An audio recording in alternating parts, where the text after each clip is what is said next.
Es muy fácil ser humilde cuando uno permanece en la presencia de un Dios santo.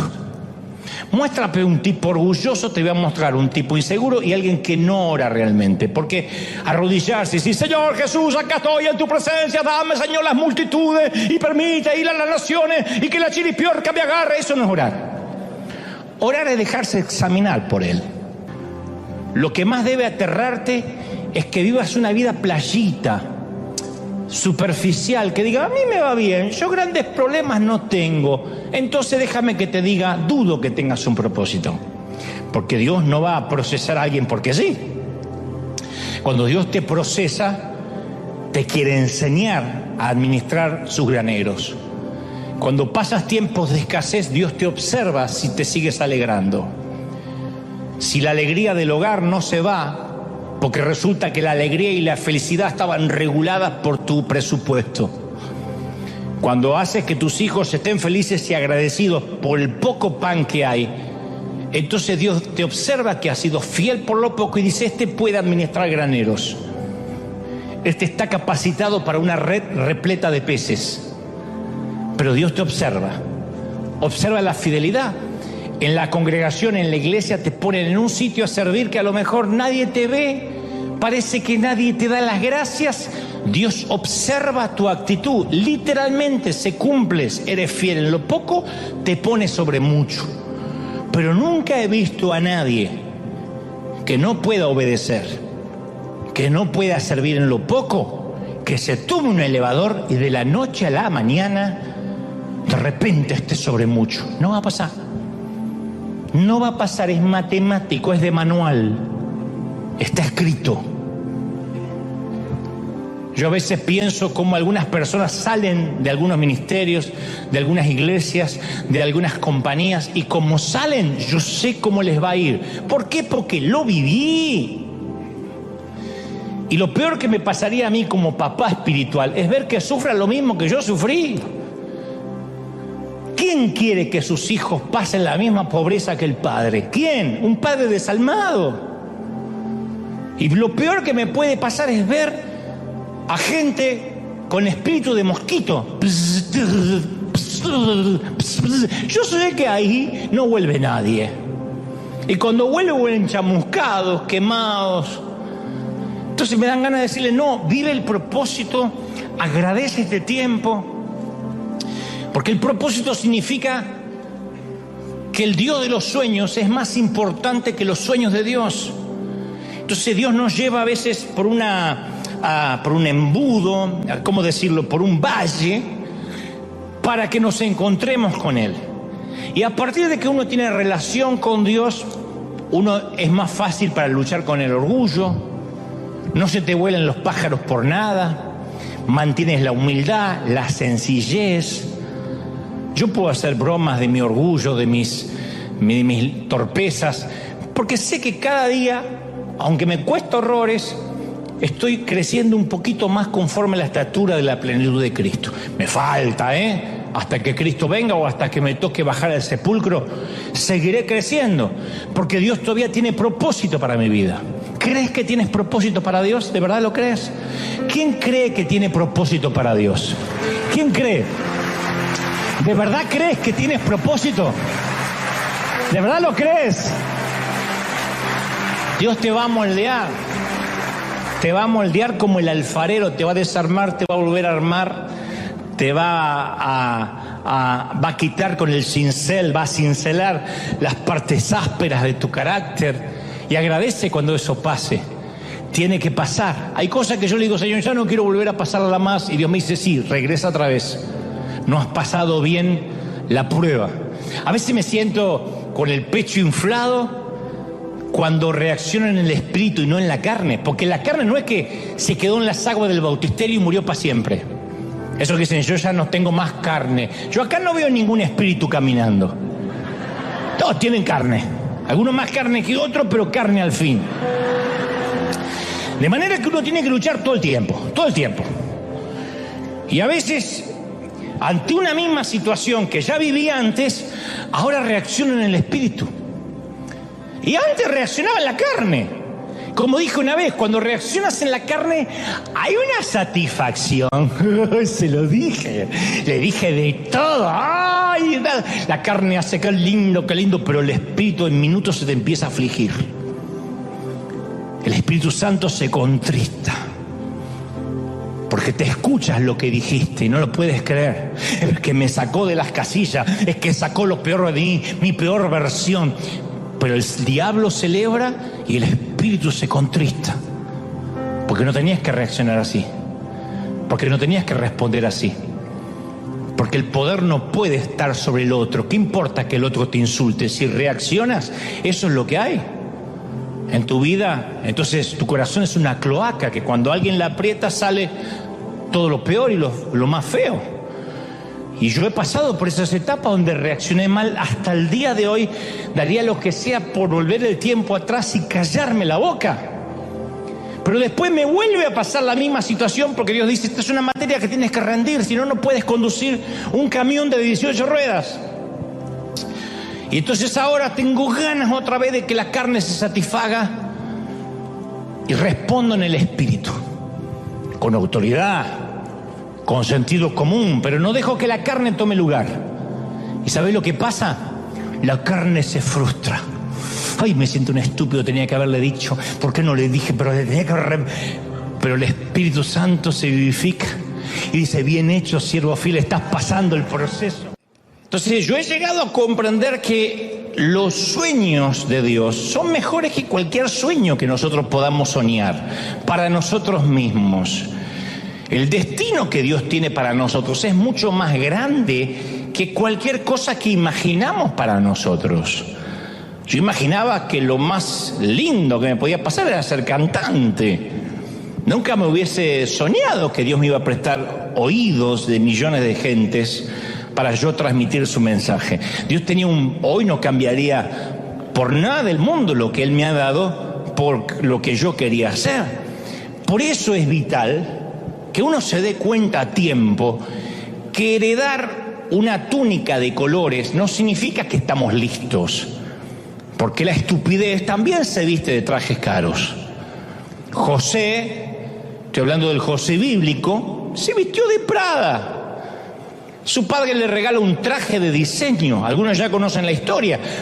Que le regale a un hijo un traje de diseño quería decir que era el escogido, el hijo consentido, el hijo de la vejez. José nunca tuvo que preguntarse si su papá lo amaba, porque José era el hijo del cual su padre presumía. José, me imagino que podía quedarse acostado hasta tarde, jugar más tiempo, trabajar menos, salirse con la suya. Jacob, su padre, transpiraba favoritismo para con José. Y José recibió un traje de marca, dice la palabra, que le dio una túnica de colores. Los hermanos se vestían, iban los martes arroz al descuento de jubilado, lo que podían encontrar. Porque uno no puede vestir a 12 muchachos en pleno crecimiento con un salario de nómada sin salirse del presupuesto. Pero si se trataba de José, Jacob se gastaba un dineral. Papá, quiero Prada, le compró Prada. En esos días la vestimenta era una expresión del estatus. Y José tiene un traje que lo hace especial y cree también que es un llamado, que es un hombre especial. Pero todavía no sabe José que a un llamado no lo determina la ropa, el favoritismo, el favor, la gracia, sino el carácter. Porque uno se emociona a veces fácil con los regalos de Dios y no tiene idea la fortaleza que se necesita para llevar a cabo ese regalo de Dios, para mantenerlo, sostenerlo. Sin el carácter de Dios no se llega lejos. Sin el carácter de Dios no podemos sostener ni disfrutar la bendición. Por eso hay gente que no puede prosperar financieramente, que Dios, lamento si hay alguien que se sienta correspondido, pero que Dios el resto de la vida lo va a tener con lo justo, porque su carácter no está capacitado ni moldeado para administrar una fortuna o más dinero. Hay gente que apenas tiene más dinero, ya está, desaparece de la iglesia, cambian sus prioridades. Y Dios sabe eso. Entonces sabe que no tiene el carácter para sostener una bendición. Pero a veces usar la túnica del favoritismo puede ser un problema. Cuando nos sentimos el niño consentido, vamos a necesitar que a veces la vida, que Dios nos dé un par de buenos golpes para entender que no toda la vida podemos andar luciendo un vestido de colores. Estoy hablando en términos metafóricos, por supuesto, desde luego, ¿no? Podemos crecer pensando que somos el manojo de cosecha más grande en medio de las pequeñas y sumisas, que somos el tapón del océano, la última Coca-Cola del desierto. Entonces cuando llega alguien más inteligente, más ungido, más atractivo, nos mueve el piso porque estamos inseguros. A veces queremos ser los únicos que se visten en Prada o de Prada.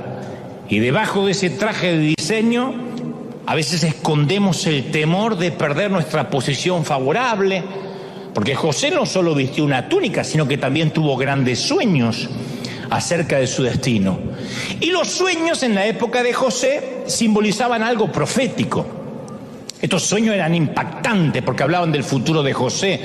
Y uno podría pensar, bueno, José recibe esos sueños y tiene sentido común, se calla la boca, no lo cuenta. Pero no, el muchacho no tiene sentido común.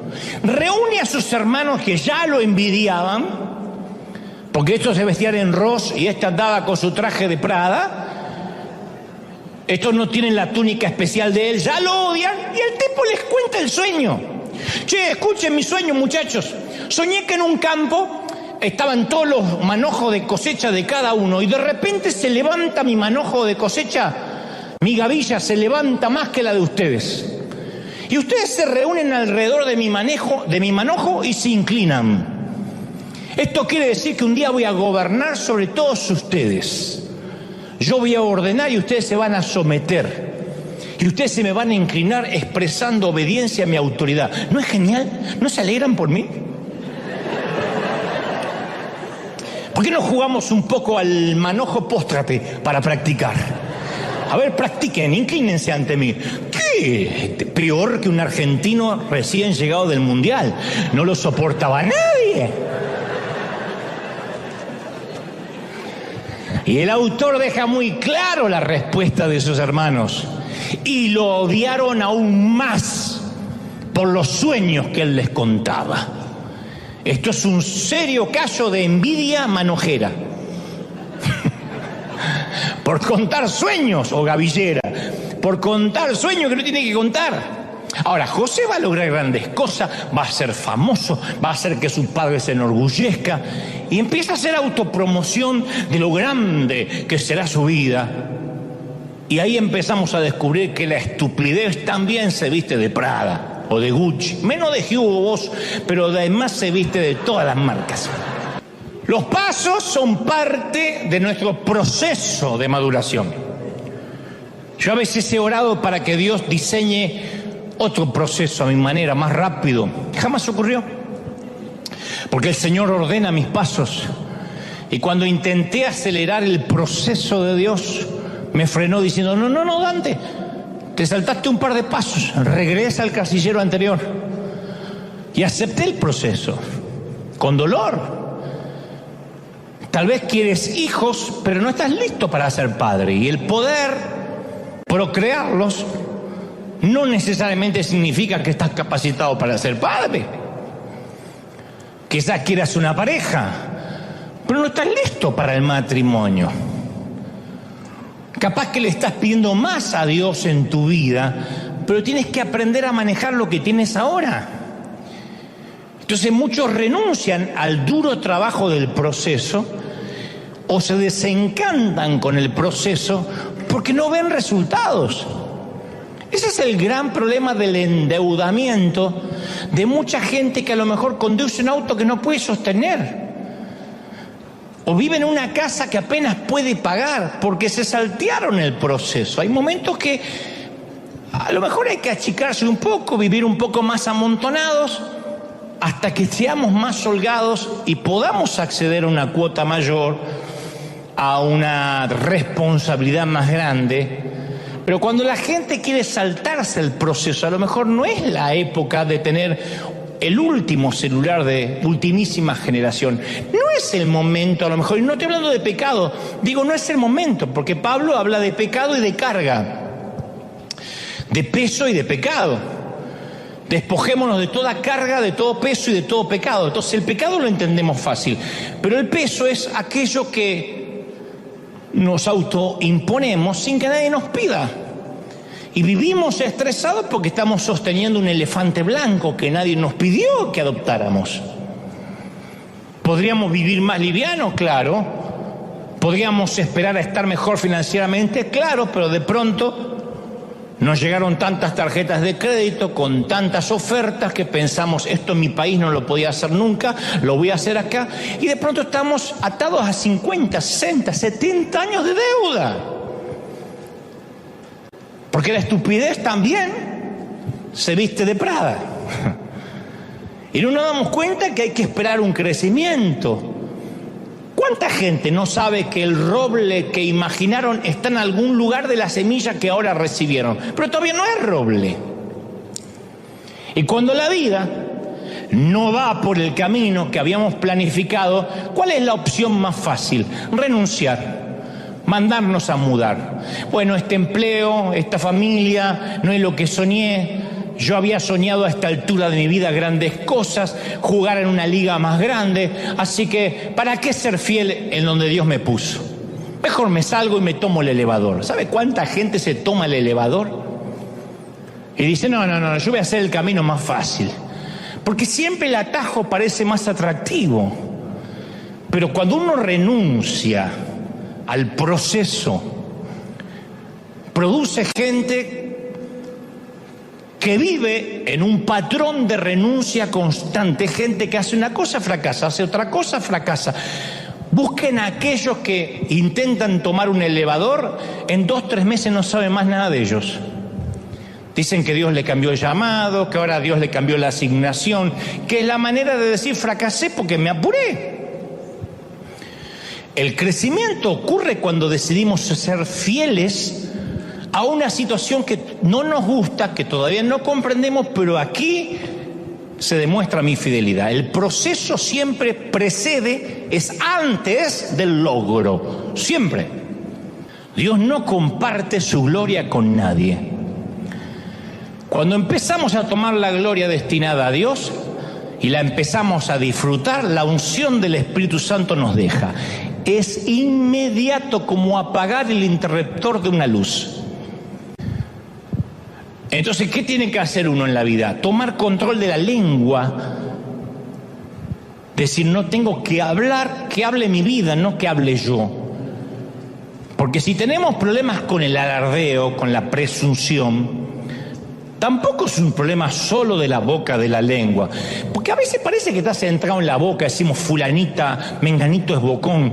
Pero el problema comienza en el corazón. Jesús dijo eso precisamente en Mateo 12:34, porque de la abundancia del corazón, ¿qué habla? La boca, la jeta. Dice la versión Dante, habla hoy, de la abundancia del corazón habla la jeta. Eso es así. Mateo 15:18 agrega el Señor, pero lo que sale de la boca proviene del corazón, y esto contamina al hombre, no lo que entra. Lo que sale es lo que contamina. La Biblia deja claro que si tenemos problemas con lo que sale de nuestra boca, hay que echarle un vistazo al corazón. Porque lo que haya en nuestro corazón, tarde o temprano termina saliendo por la boca. El orgullo siempre tiene que dar su opinión. Nadie se la pide, pero el orgullo tiene que dar su opinión. El orgullo tiene que decirle a todo quién es él, qué ha hecho, lo que va a hacer. El orgullo nunca puede cerrar la boca, nunca. Y si el orgullo está en nuestro corazón, siempre va a encontrar la manera de salir, siempre. Las veces que yo me metí en problemas siendo más muchacho, es porque hablé, porque metí la pata, porque uno habla. Es muy fácil ser humilde, cuando uno permanece en la presencia de un Dios santo. Muéstrame un tipo orgulloso, te voy a mostrar un tipo inseguro y alguien que no ora realmente. Porque arrodillarse y decir, Señor Jesús, acá estoy en tu presencia, dame, Señor, las multitudes y permite ir a las naciones y que la chiripiorca me agarre, eso no es orar. Orar es dejarse examinar por Él. Lo demás es ir a plantearle sueños al genio de la lámpara. Si uno entra al lugar de oración, es muy difícil, si se deja examinar, salir de esa reunión sintiendo orgullo. Mi manera para vencer el orgullo de ese muchacho que te hablé, a este hombre que creo que hoy soy, no es que ahora soy más santo, es que aprendí a estar más tiempo con Dios. Moisés quería hablar cara a cara con Dios, pero no estaba buscando cumplir su sueño. Él buscaba una relación con Dios, amaba ver su rostro. Moisés comprendió que era más importante el rostro de Dios que el sueño de Dios para su vida. Ya tenía un sueño Moisés. Era el liberador de Egipto. Sin embargo decía, muéstrame tu rostro. Por eso, si uno no está seguro de su llamado, yo te animo a que busques no el sueño, sino al dador del sueño. Que digas, yo quiero encontrarme con Dios. Cuando uno realmente tiene un encuentro con Dios, se le acaban las boberías, se le acaban las tonterías, porque no me mencionan, porque no me dijeron, pero que yo no figuré, pero debieron haberme dado las gracias al menos, no noté que me aplaudieron. Todo eso desaparece cuando uno está allí chiquitito ante la presencia de Dios. Dios nunca va a hacer algo que vaya contra el sentido común, que nos haga transitar por los rieles de la estupidez. Eso no es fe. Eso no es creerle a Dios y bajarse de la barca. Eso en ocasiones es simplemente no reconocer que a lo mejor este hombre quería dejar la fábrica y no quería trabajar más. A lo mejor quería amanecer todos los lunes a las 11 de la mañana sin que nadie lo molestara. Pero es más lindo, más glamoroso decir, Dios me está pidiendo que deje de trabajar. Ah, sí. Eso es como que Dios te pida, mata a tu suegra. Dios no lo va a pedir, aunque tengas muchas ganas. Y esa es una de las causas que los psicólogos llaman el fenómeno del impostor. Que después tratar de vivir una vida tratando de cubrir la baja estima, la inseguridad. En el caso de este muchacho, no quería hacer algo diferente a lo que ya venía haciendo. Él quería su foto en primera plana. A ese síndrome se le llama querer ser cabeza de ratón en lugar de cola de león. Hay gente que prefiere ser el jugador número 10, tener en la camiseta el número 10 en el Deportivo Barrial, antes que estar en el banco de suplente del Paris Saint-Germain. Hay jugadores que dicen, me llamaron de Europa. ¿Y dónde vas? Al Barça. Messi tuvo que estar tiempo en el banco. Ronaldo tuvo que estar tiempo, para los que conocen de fútbol, algunos están diciendo que yo miro béisbol. Bueno, son jugadores de fútbol.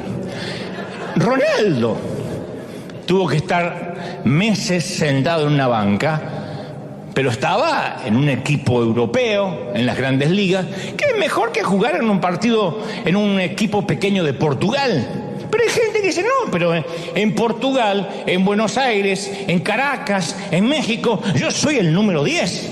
El otro día hicimos un partido y ganamos 32-11. ¡Oh! Y de esos partidos de solteros contra casados que ves 22 gordos corriendo, que te da una lástima. El gordo hace así, mete la pelota y el arquero, como ya está cansado, dice, más sí, la próxima la atajo. Pero hay gente que dice, eso me gusta. Antes que jugar en las grandes ligas, Dios nos libre de ese estrechamiento neurótico de los vanidosos.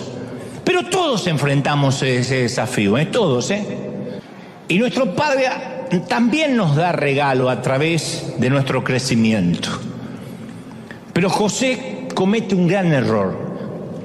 Encuentra su identidad en el regalo que lo identificaba como el hijo favorito, en lugar de la relación con su padre que debió haber tenido, que lo hacía ser el hijo favorito.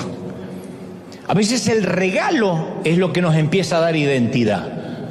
Y como resultado uno termina perdiendo ese regalo. A veces uno puede cometer el error de quedar atrapado en el regalo que Dios nos ha dado. Entonces, si estoy sirviendo a Dios, me siento que Dios me ama. Por alguna razón me toca estar sentado y recibiendo, siento que ya la gracia y el favor se me fue. No, a menos que tome identidad de lo que hago y no de lo que soy. Es espantoso ver gente que a veces se va de una congregación a otra porque allá le van a dar un puesto o le van a dar algo para hacer. Y yo no digo que esté mal el deseo de servir, lo que digo es que cuando la motivación es tomar identidad de lo que hago, en lugar de la relación con mi Padre, entonces voy a terminar perdiendo el regalo. Porque uno puede asignarse identidad en el ministerio, en el servicio, en lugar de asignarse la identidad en el Dios al que decimos servir. ¿Me siguen, sí o no? Me miran con la carita así medio extraña, yo no sé si me están siguiendo. Cuando uno toma identidad de lo que hace, corre el riesgo de perder el regalo. Entonces quiero aclarar algo importante. El padre le dio el regalo a José, no fue su padre el que se lo quitó. José perdió su túnica por sus propias acciones. Él la perdió porque estaba orgulloso de lo que representaba. Cuando Dios nos da regalos, Él nunca nos lo quita. La Biblia dice que irrevocables son los llamados de Dios. Irrevocable es el llamado y el don de Dios. Dios no te quita el don, lo cual no significa que vas a ser salvo, pero no te quita el don. Yo conocí una profeta que se fue de la iglesia y se hizo bruja. Y el mismo don que tenía para profetizar ahora era bruja. Pero eso no significa que tenga a Cristo en su corazón. Posiblemente si yo no me toca el día de mañana predicar, pueda tener la misma verborragia para hacer otra cosa, pero eso no significa de que voy a quedar mudo tan solo porque me vaya de la iglesia. Pero nosotros podemos perder los regalos de Dios. ¿Cuánta gente tiene un don de Dios maravilloso y no lo puede usar o lo usa mal porque su corazón no es correcto? Lo usa mal porque su corazón no está alineado con Dios. José, cuando recibe la túnica de colores de su padre, tenía 17 años, pero era soberbio, ufano, petulante, dicen algunos historiadores, lo cual no estoy de acuerdo, que era casi un argentino. Yo creo que era mitad salvadoreño y mexicano.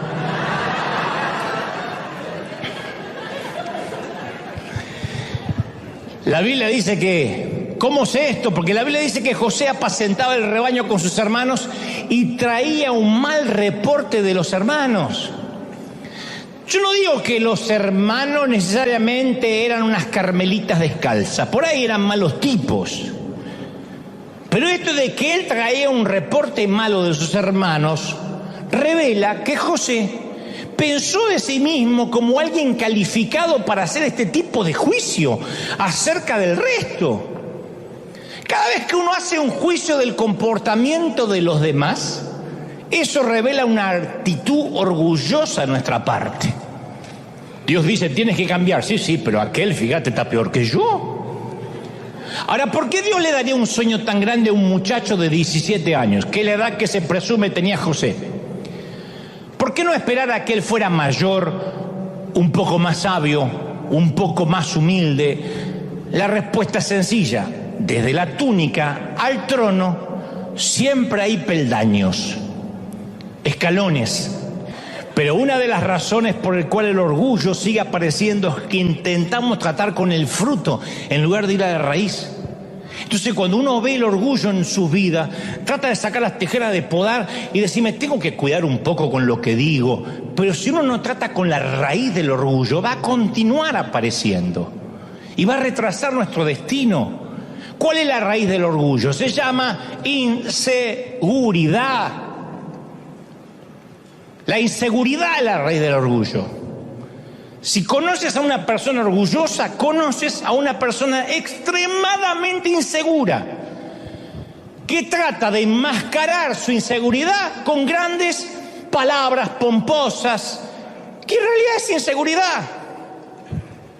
Siempre es inseguridad. No no es solo esto freudiano, es bíblico. El que te dice Dios me va a usar de una forma explosiva, estoy tan ungido que me autoimpongo las manos y me caigo solo, es porque es inseguro. Está tan ungido que nadie le puede orar, se ora solo y le agarra la tembladera. ¡Oh! Detrás de un orgulloso siempre hay un niño asustado, siempre. Porque el orgullo es lo que la gente ve. Lo que sale por las bocas, lo que no vemos es la inseguridad en nuestros corazones. La inseguridad es la causa del problema.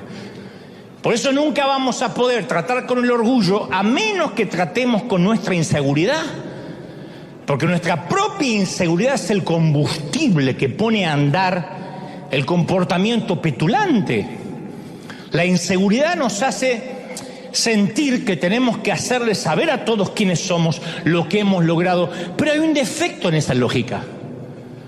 Porque nuestros logros no es lo que nos hace valiosos. Nuestros sueños no nos definen. Nuestra identidad es que somos hijos del Rey, de reyes. Eso es quienes somos. Eso somos. ¿Sí o no? Ahí uno cimenta la identidad. Y cuando lo estamos cimentados en la identidad de Cristo, ya el orgullo no tiene poder. No sé si notaste que el presidente, por ejemplo, de los Estados Unidos, no tiene que decirle a la gente que él es el presidente en ningún discurso. Puedes imaginarte al presidente entrando al salón diciendo: oigan, yo soy el presidente, el comandante en jefe en las Fuerzas Armadas, el líder del mundo libre. Él sabe que él es el presidente. No necesita decírselo a nadie. Jesús tampoco tuvo que decirle a nadie quién era él. Porque sabía exactamente quién era, por eso podía lavar pies. Decía: yo sé de dónde vengo y sé a dónde voy. Cuando Satanás tentó a Jesús, lo primero que intentó es crear inseguridad acerca de su identidad, si eres el Hijo de Dios.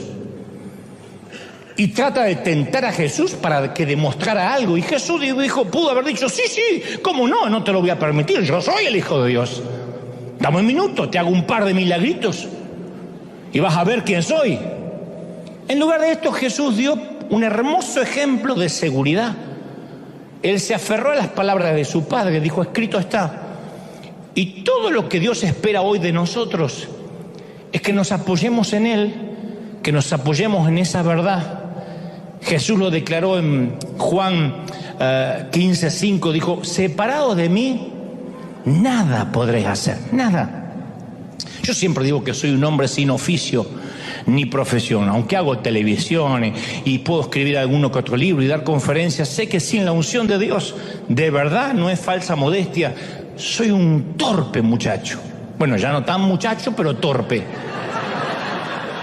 Me sigo viendo joven todavía. Pero yo encontré un método muy fácil para mantener frescas estas verdades de la identidad de Dios: pasar tiempo con Dios. Parece algo infantil, pasar tiempo con Dios.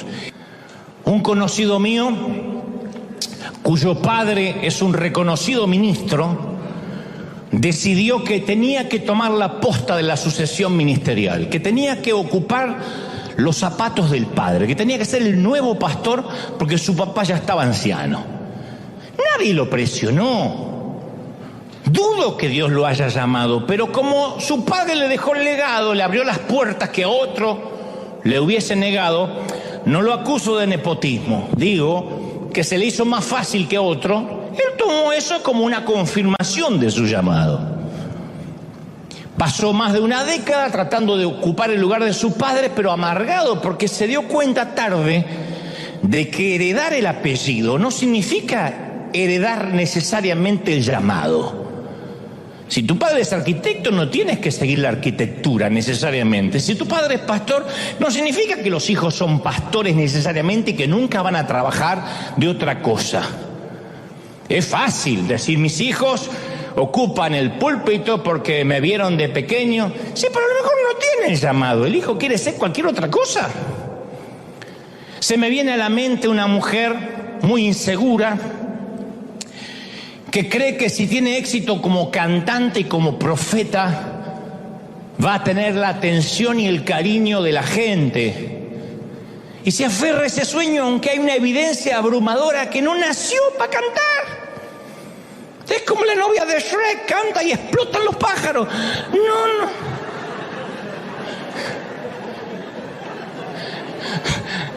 Dios no la dotó con esos dones. Pero ella se aferra a ese sueño.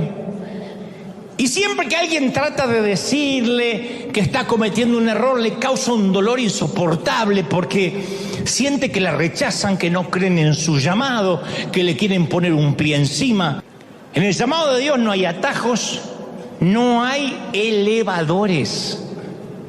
En el llamado de Dios nadie puede tomarse un elevador. ¡Uy, estaba acá y subí al 22! No pasa. Quien pretenda subir por un elevador está enamorado de la foto, de ver su imagen allá arriba. Y no puedes enamorarte de la foto sin pasar por el proceso. Dios sabe que una bendición demasiado pronto y sin proceso nunca es bendición. Una bendición que llega demasiado pronto nunca es bendición. Vayan a buscar la historia de los ganadores de la lotería. Especialmente si esos ganadores de la lotería no tenían donde caerse muertos antes de sacarse el gran billete. O los boxeadores que de una pelea a la otra se hacen multimillonarios.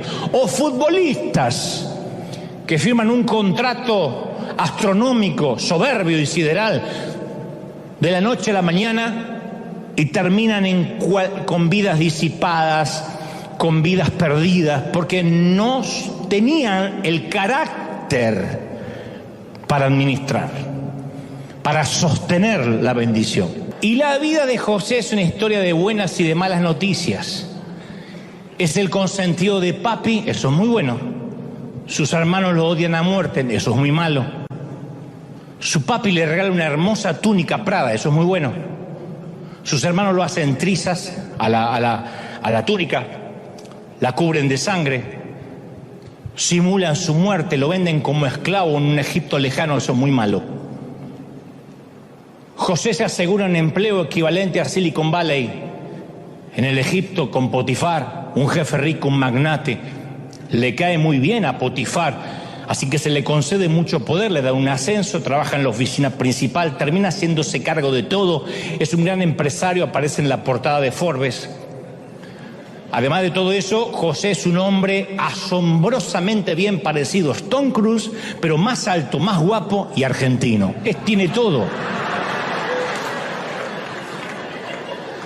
Todo esto es muy bueno.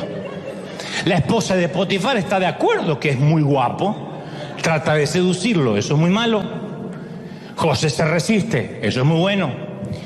La mujer despechada se enfurece, le miente a su esposo, hace que José vaya a dar con sus huesos a la cárcel. Como en Egipto no hay una buena regulación contra el acoso sexual, José está atrapado, muy malo.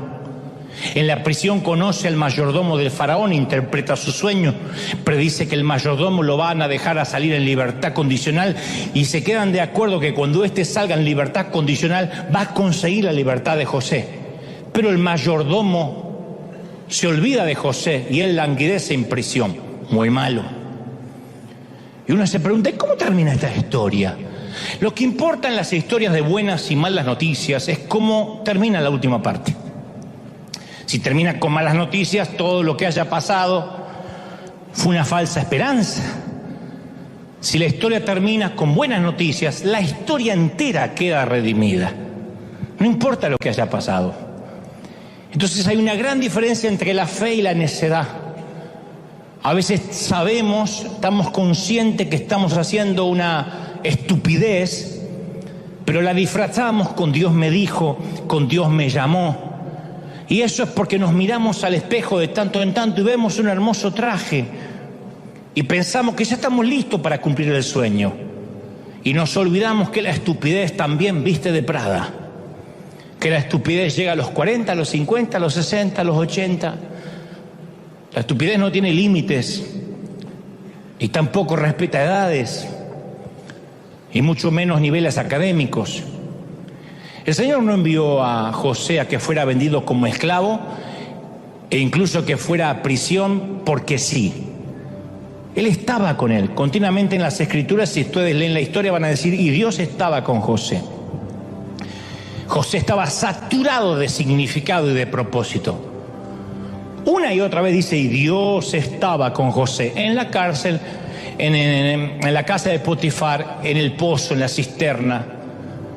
José tuvo que aprender a vivir sin la túnica.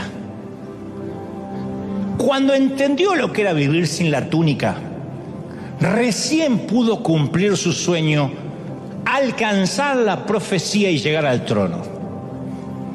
Terminó siendo gobernador de Egipto, el segundo hombre más rico y más poderoso del mundo, y probablemente tenía en su closet cientos de túnicas Prada.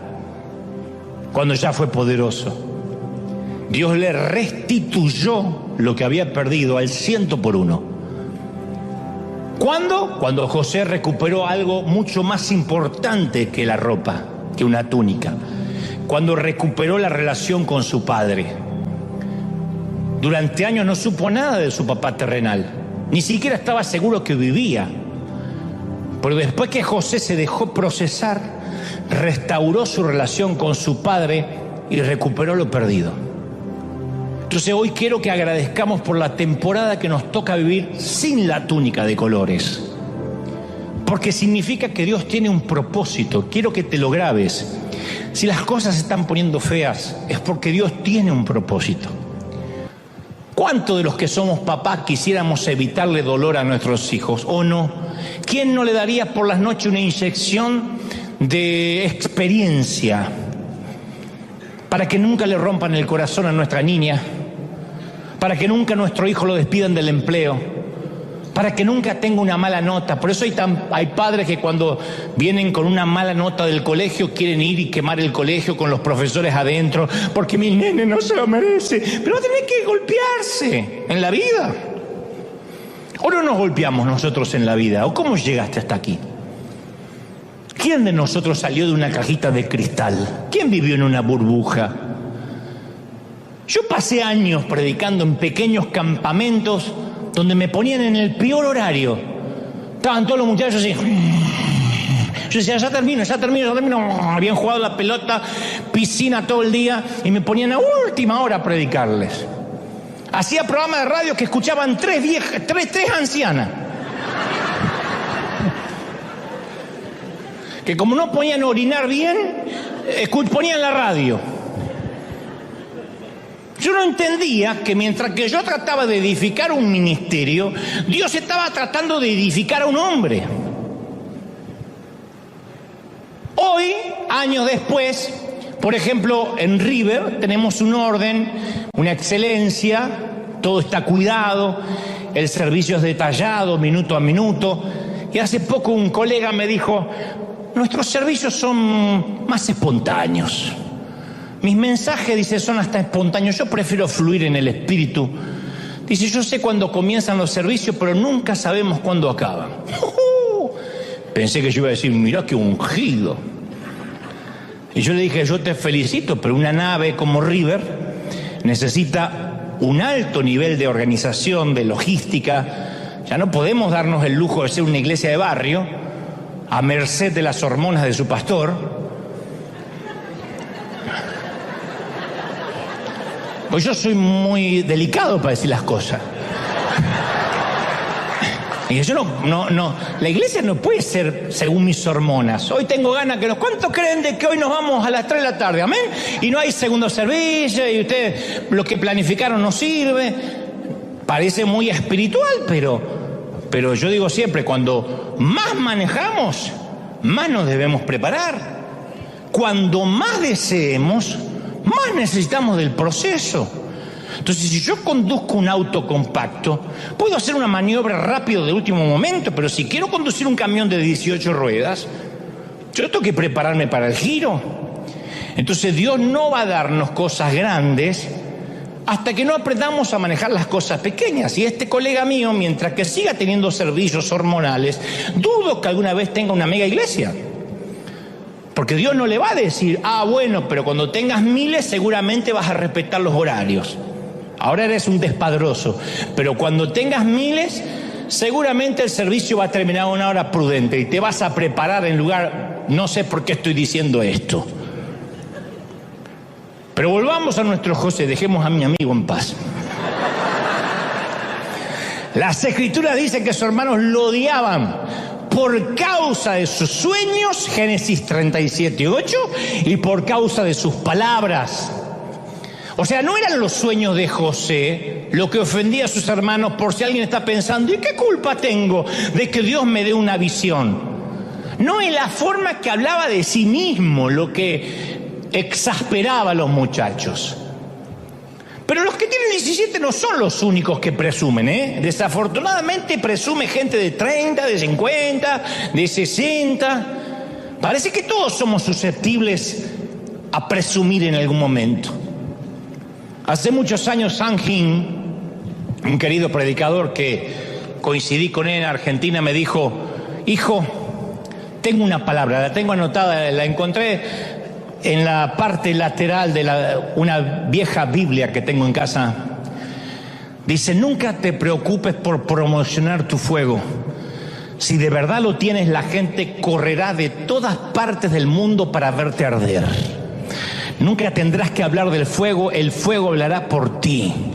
Y eso para todos los órdenes de la vida. El mundo vendrá a verte arder.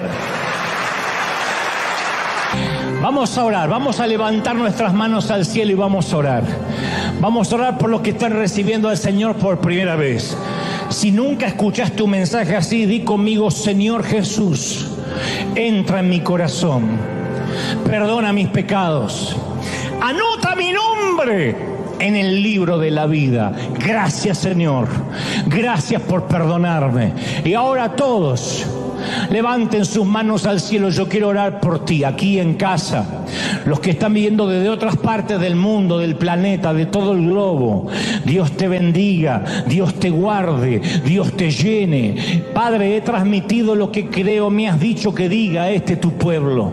Pero ahora, Señor Jesús, me uno a estas voces, me uno a niños, jóvenes, ancianos y adultos para bendecir el proceso. Vamos, levanta las manos y bendice el proceso.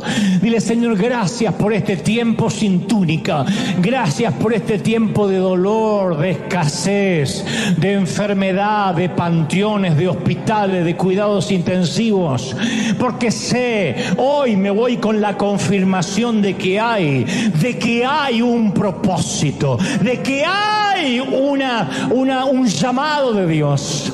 Y ese llamado, dice el Señor, es irrevocable. ¿Sabes? Yo he sentido mientras predicaba recién que el Señor me dice que te diga, yo no te dejo hasta que no termine mi obra en ti. Yo no estoy dado por vencido contigo.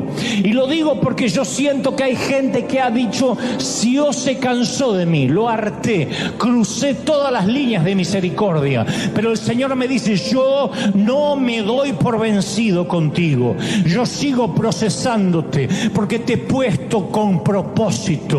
Y como a José, yo te voy a poner en sitios donde yo he soñado para ti, donde he determinado que te llevaré, donde mi gloria abrirá caminos, donde los cielos se abrirán delante tuyo, donde toques, pises, camines. Ahí estará mi bendición. Pero he aquí viene el tiempo del proceso, y el proceso está en ti, porque yo trabajo con tu carácter, trabajo con tu temperamento, dice el Espíritu. Padre, gracias por esta tarde, por esta mañana, tarde o noche, en cualquier parte del mundo.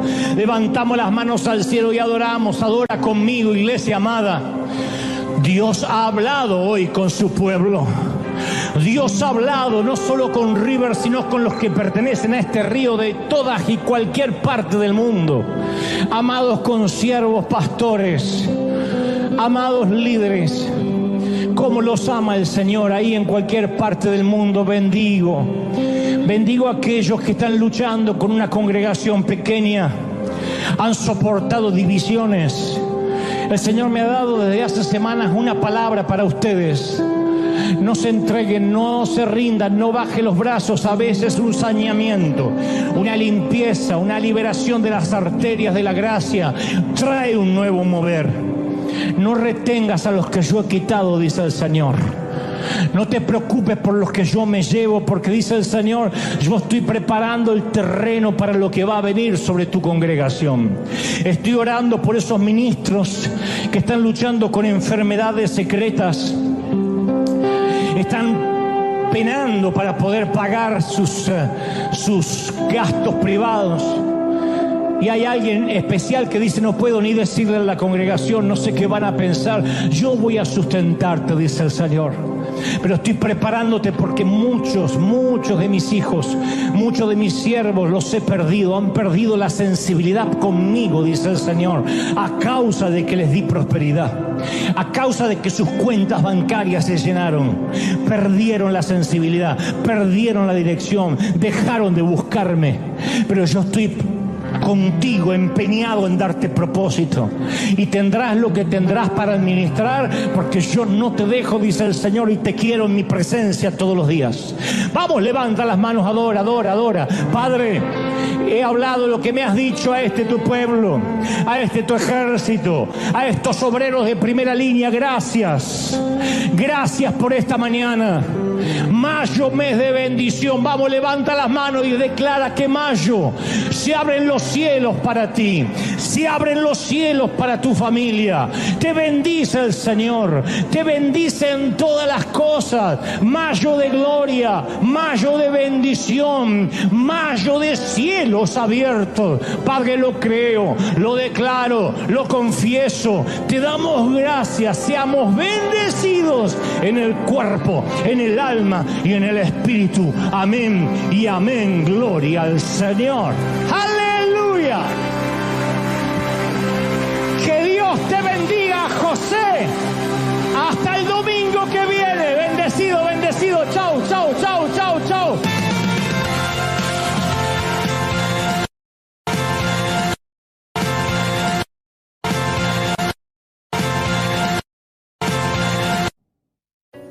La fe no nace en la mesa de negociaciones donde canjeamos nuestros dones por un milagro de Dios. Por favor.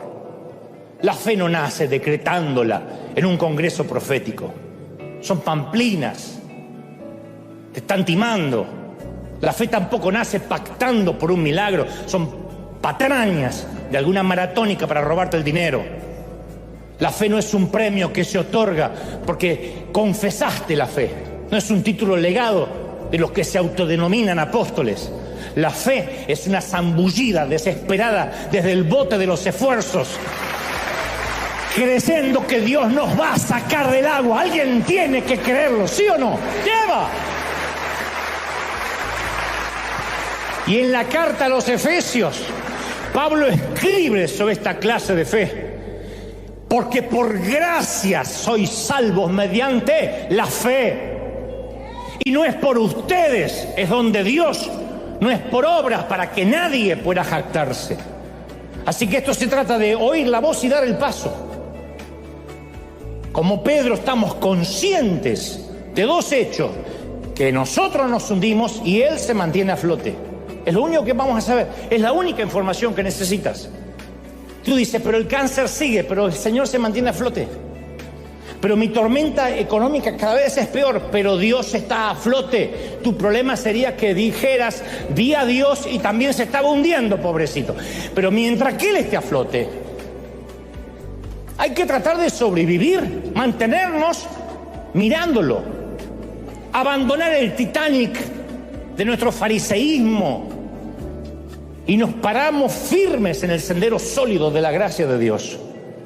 Y sorprendentemente vamos a caminar sobre el agua.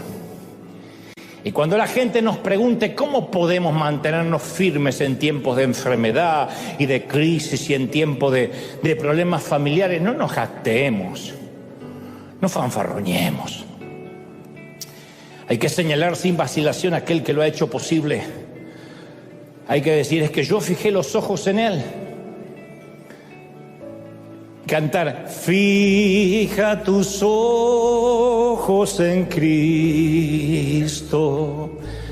tan lleno de gracia y amor, y lo terrenal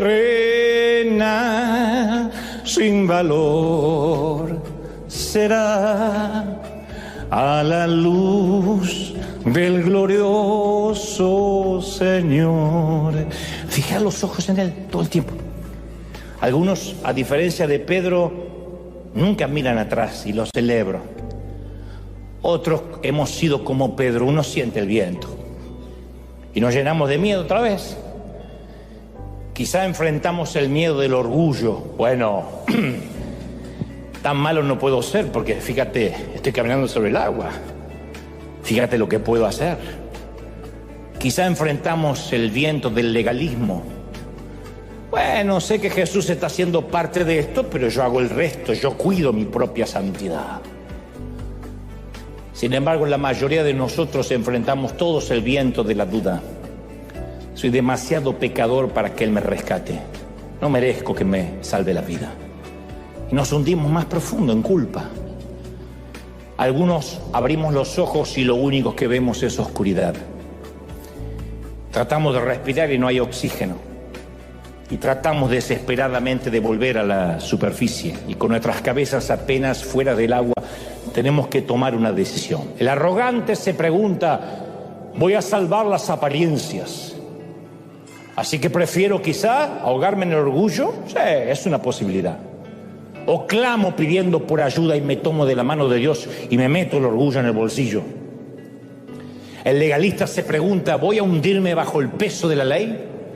¿O abandono la doctrina y por una vez camino por gracia? Bueno, conocemos la decisión de Pedro. Dice que cuando él empezó a hundirse, clamó, ¡Señor, sálvame! Inmediatamente Jesús lo levantó. Cuando Dios no aparece de la manera que pensábamos, sentimos que entonces esto no es de Dios. Y cuando se tarda más de lo que calculamos o especulamos o decretamos o confesamos o creímos que iba a tardar, pensamos que tampoco es Dios. Señor, yo sé que esto no pasa del día viernes, y cuando pasa del viernes y pasa del mes y pasa del año, decimos entonces Dios no es. Porque estamos tan cansados y tan exhaustos que lo único que vemos a veces es un fantasma en la oscuridad, fantasmas en la oscuridad. Y es Dios, pero para nosotros son nuevos fantasmas en la oscuridad.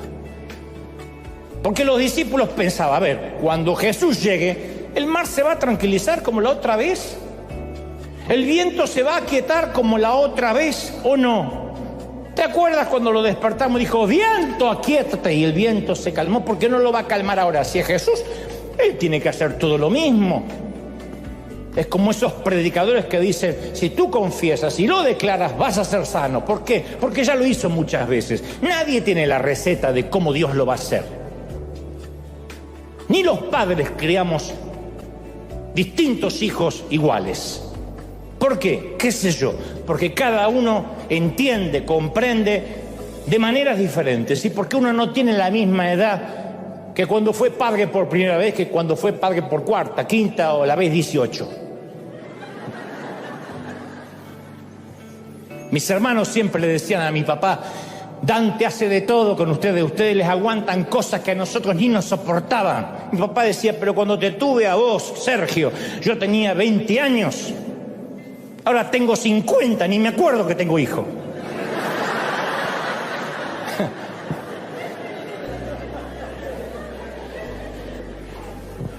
Y el primero uno lo quiere quedar perfecto y le quiere dar todo y leerle cuentos y que vaya. Y después del quinto se vaya. Ahí tenés el iPad, fíjate ahí. Mamá, ¿qué significa googlear? Googlear. Busca en Google, ¿qué me preguntás? Y bueno, y cuando pensamos, cuando Jesús llegue, el médico va a decir que el cáncer desapareció. Yo confieso que el próximo análisis el médico va a decir, estoy sorprendido, no hay nada. Y el médico viene y dice, no, sigue creciendo, hay metástasis. Y ahí vemos fantasmas, no vemos a Dios. Porque si Dios fuera, ¿por qué no puede sacar el cáncer de golpe? ¿Por qué necesita sacarlo de a poquito o que yo sufra? Si esto es de Dios, el banco me va a llamar y va a decir, Señor, perdona su deuda. No sé quién apretó un botón de LED y justo su deuda. Y el banco dice, no, vamos a ejecutar. Y uno dice, no, eso es un fantasma, este no es Dios. Porque Dios va a obrar como yo escuché, que dicen, no sé qué pasó, acá me dice que usted tiene 0 deuda. Y a veces las deudas así no funciona, tenemos que pagar hasta el último peso, refinanciar y pedir prestado y embarcarnos más. Yo he tenido desde milagros a que la deuda fue pagada por alguien de golpe y he tenido que pasar años pagando una deuda. El problema es que cuando por buscar la fogata, el fuego, nos perdemos la vela, cuando por querer oír el estruendo pasamos por alto el susurro y creemos que ese no es Dios. En el mar de Galilea nada había cambiado, todavía rugía la tormenta, el viento seguía chillando, el bote se tambaleaba y en el medio del tumulto oyen la voz, dice, que a la 4ª vigilia de la noche, esto es entre las 3 y las 6 de la mañana, no sabemos cuándo fue, pongámosle 4 de la madrugada, cuando más oscura está la noche, Jesús vino a ellos andando sobre el mar, andando sobre la tormenta no se calmó. Les quería decir, yo soy el Cristo que puede caminar sobre tu tormenta, no necesito calmarla para que me creas. Yo puedo caminar sobre tu crisis, puedo caminar sobre tu dolor. Y les dice, valor, soy yo, no tengan miedo. Y ellos, viendo a Jesús, o sea, no es que ya pensaron que era un fantasma, viendo a Jesús, dice las Escrituras, que andaba sobre el mar, tuvieron pánico, miedo. Entonces, ¿por qué no viene Jesús? Si no es un juego, si esto es serio, ¿por qué no aparece? Preguntas, insisto, que todos nos hemos hecho en algún momento. ¿Y por qué? En el hospital, tratando de ver una luz de esperanza en la costa. ¿Quién no estuvo en el hospital? Y a veces se sufre más en la sala de espera que estando dentro, en la sala de cuidados intensivos, donde uno está medio drogado y no sabe ni dónde está. Pero los que esperan afuera, los que esperamos afuera, ¿cuántas veces hemos visto o hemos tenido la esperanza de ver una luz en la costa, hemos reprendido y decretado y oramos todo lo que se nos ocurre, leímos la Biblia y confesamos en fe? Porque aparte uno tiene esa sensación de que sabemos que Jesús sabe lo que nos está ocurriendo. No somos ateos. Decimos, yo sé que Dios sabe lo que me está pasando, que está consciente de la tormenta que me aflige. ¿Y por qué no aparece? ¿Por qué no lo vemos en ninguna parte? ¿Por qué hay que esperar tanto? ¿Por qué hay que esperar que perdamos la casa? ¿Por qué hay que esperar que nuestro hijo corra peligro? ¿Por qué hay que esperar que se disuelva la familia y él no aparece? Y ahí es cuando nuestro corazón, dije al principio, se empieza a endurecer. No lo estoy justificando, simplemente es una realidad. Porque nuestras oraciones comienzan a salpicarse con preguntas a Dios, hasta hechas con rabia. Yo he orado con rabia muchas veces. Di que Dios me tiene paciencia y dice, este cabezón no sabe que lo estoy procesando. Pero yo he orado muchas veces con rabia. Señor, si no lo haces, nunca más te voy a servir. Oh. Y Dios se quedó preocupado meses. Pero uno se pregunta, ¿dónde está Dios y por qué me hace esto? ¿Por qué? ¿Por qué me hace esto? No estoy diciendo que provocó la tormenta, pero ¿por qué me deja solo? Entonces la piedra del dolor golpea la ventana de nuestro corazón y todo lo que vemos es la espalda de Jesús subiéndose al monte. Y duele, caramba que duele. La pregunta de los muchachos era, ¿qué esperanzas tenemos de sobrevivir a la tormenta de esta noche? Y la nuestra es, ¿dónde está Dios cuando mi mundo está embravecido? ¿Dónde está Dios cuando el enemigo parece demasiado grande, la tarea demasiado pesada, el futuro demasiado incierto y las respuestas demasiado pocas? ¿Dónde está? Y esto es lo que quiero compartirte, que quiero que jamás te olvides. Lo explicaré en un momento, pero quiero que no te olvides de este axioma, de este proverbio, de este tótem. Jesús sabe cómo te sientes. Lo diré otra vez. Jesús sabe cómo te sientes. Jesús sabe cómo te sientes. ¿Lo oíste? Lo grabaste. Y ahora sí, para que esta frase no sea un cliché, una frase hecha solamente, un eslogan, para que la frase tenga peso, te cuento lo que le pasó a Jesús en un solo día antes de la noche de la famosa tormenta. Vamos a retrotraernos en el tiempo un poquito, como hacen las series de Netflix o las películas que de pronto hacemos un flashback y volvemos hacia atrás el mismo día de la tormenta, pero temprano, cuando comenzó el día, para que pensemos y entendamos a priori por qué Jesús se fue a la montaña y los dejó solos. Yo he aprendido que a menudo la fe es la hija del miedo. Yo lo he aprendido así. Nunca me lo enseñaron, lo aprendí a los golpes. La fe es la hija del miedo. Pedro, por ejemplo, sabía lo que esa clase de tormenta podían hacer. Era pescador, más que cualquier otro. Era un viejo lobo de mar. Y había oído historias, había visto los naufragios, conocía las viudas de los pescadores. No hay una sola semana en que no había un funeral en las costas de Galilea por algún barco que se dio vuelta o naufragó. Y él sabía que la tormenta podía matar y quería escapar de ella desde las 6 de la tarde. Había querido salir desde ese bote durante toda la tarde y noche. Durante 9 horas había sujetado la vela, luchado con los remos, mirando el horizonte en busca de alguna esperanza y nada. Estaba empapado hasta el alma y cansado hasta el último hueso. ¿Estuviste ahí? Yo sí. No en el bote, pero sí empapado y cansado hasta el último hueso. Cada fuero más íntimo de mí algún día no pudo más. Cada átomo de mi ser estaba agotado. Así que si ahora vemos a Pedro en esta escena y lo vemos a los ojos, vamos a ver la cara del miedo. Pero este miedo nacería, de este miedo iba a nacer un acto de fe, que es lo que siempre pasa. Porque, insisto, la fe suele ser la hija del miedo. Lo que intento decir es que si Pedro hubiese visto a Jesús caminando sobre aguas tranquilas, en una noche serena de calma de primavera, jamás le habría pedido caminar hacia él. No. Y nosotros tampoco. Si yo hubiera nacido en una casa de padres ricos, jamás habría rentado un solo estadio por fe. Nunca habría emprendido un acto de fe, nunca. Uno piensa al revés, que si hay mucho dinero en el banco uno hace grandes cosas. No. Uno se queda en la zona segura y no hace nada. Muchos de ustedes no estarían en este país si las cosas hubiesen salido muy bien o como esperaban en vuestros países.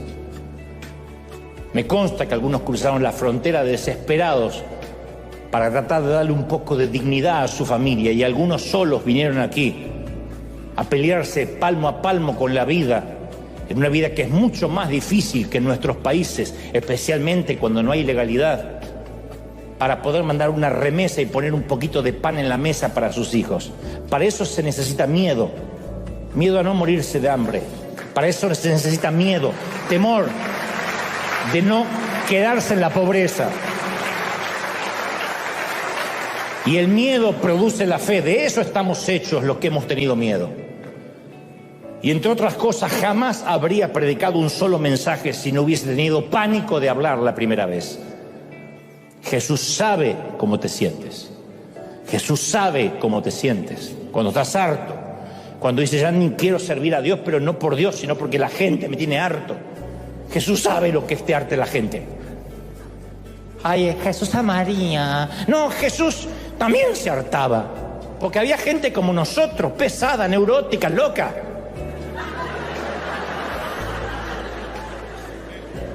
Me pasa a mí, y no soy Jesús. Ay, pastor, date, ay, qué argentino. Y ya me condenan. Pero por ahí tengo ganas de ir al baño. Es que yo vine de lejos, te dice así. Es que yo vengo de Texas. Y bueno, y te felicito, mija. Ahora bien, todos sabemos que Jesús sabe lo que significa soportar grandes tragedias. Podemos hablar de que Él soportó la cruz, el huerto de Getsemaní. Mucha gente entiende eso. Pero por alguna razón nos cuesta creer que Jesús también sabe lo que es lidiar con el estrés, con el surmenage, con los días difíciles. Él también sabe. Quizás esa sea la razón por lo que este día, el día completo y la tormenta, está registrado en los 4 evangelios, en todos. Ninguna otra cosa aparte de la crucifixión lo cuentan los escritores de los evangelios. Ni el bautismo de Jesús aparece en todos los evangelios, ni su tentación, ni siquiera su nacimiento en detalle. Pero los 4 escriben sobre este día. Es como si Mateo, Marcos, Lucas y Juan supieran que algún día nos vamos a preguntar si Él nos entiende. Y ellos proclaman en grandes letras: Jesús sabe cómo te sientes. Jesús sabe lo que es el estrés diario. No es que Jesús está en el nivel guerras, en el nivel conflictos de Medio Oriente, y lidiar con hijos y con nietos y con un esposo que no se baña no es algo que Él haya dejado de contemplar. Yo recuerdo que cuando yo era chiquito, muy chiquitito, yo veía a mi papá como un gigante. Mi papá nunca fue un tipo alto, pero como yo era chiquito, para mí era un gigante que podía alcanzar sin esfuerzo todos los frascos de mermelada y de dulce y todas las galletas que estaban en lo alto de la alacena. Él no tenía que buscar un banquito ni poner su vida en riesgo como hacía yo para alcanzar las galletas. Y yo solía pensar, qué fácil debe ser la vida allá arriba.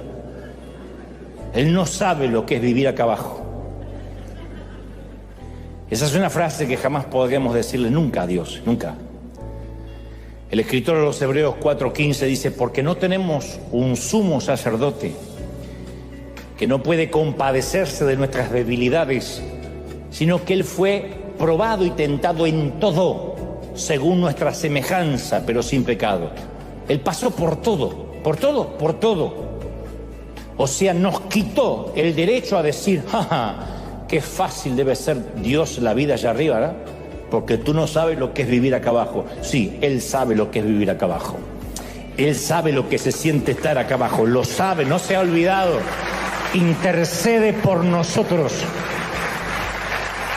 Entonces, Él vivió las tensiones de todas las formas, sin excepciones. Por eso simpatiza y empatiza con todo lo que sentimos. Porque un político se pone un casco e inaugura una fábrica. Un cristiano lleva una bolsa de comida al indigente. Un general del ejército una noche se sienta a comer con los soldados rasos como si fuese un recluta más. Porque los 3 están intentando comunicar: me identifico con ustedes, puedo entenderte, puedo ser como tú. Ergo, hay un problema. Los empleados de la fábrica saben que el político se va a quitar el casco apenas se vayan los fotógrafos y la prensa. El indigente sabe que el cristiano va a dejar la bolsa de comida, va a decir Dios te bendiga, y se va a ir a su casa, donde lo espera un hogar con una cena caliente. Y los soldados están conscientes que por cada comida que el general se sirve en el comedor de los soldados, tienen manjares en el cuartel de los oficiales. La participación del político, del cristiano y el general son parciales.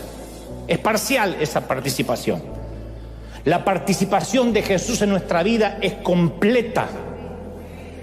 El escritor de la carta a los Hebreos afirma con claridad que Jesús compartió completamente nuestra experiencia. Yo sé que cuando predico de ver a Jesús con ojos nuevos, hay muchos evangélicos que me detestan visceralmente, lo sé, me lo hacen saber, me mandan sus felicitaciones. Me llegaron.